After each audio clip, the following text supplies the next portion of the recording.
नमस्कार, मी प्रबोधिनी गायकवाड. आपण बघत आहात लोकवाहिनी मीडिया महाराष्ट्र टॉप 10 बुलेटिन. तर जाणून घेऊया महाराष्ट्राच्या काही महत्त्वाच्या घडामोडी.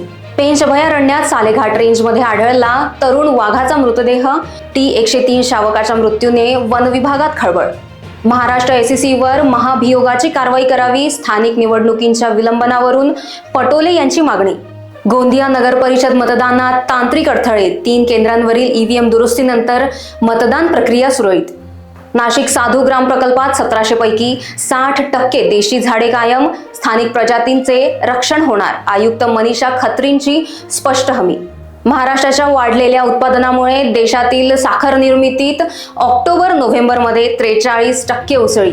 निकाय निवडणुकीतील मतमोजणी स्थगितीवर बावनकुळेंची टीका. SECने कायद्याची चुकीची व्याख्या केली असा आरोप. दहिसरमध्ये संशयाच्या भरात पतीचा थरकाप उडवणारा हल्ला. पत्नीसह 14 वर्षीय मुलगी ब्लेडने जखमी. आरोपी कोठडीत.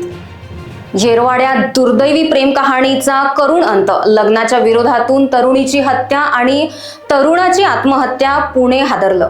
गोरेगावमध्ये इन्फ्लुएन्सरचा दिवसा ढवळ्या विनयभंग. मदतीसाठी किंचाळूनही कोणी थांबले नाही. 70 फुटेज तपासून आरोपीला पोलिसांनी गाठलं.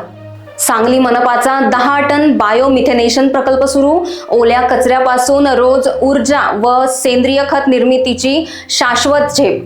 तर यासोबत बघत रहा लोकवाहिनी मीडिया. नमस्कार.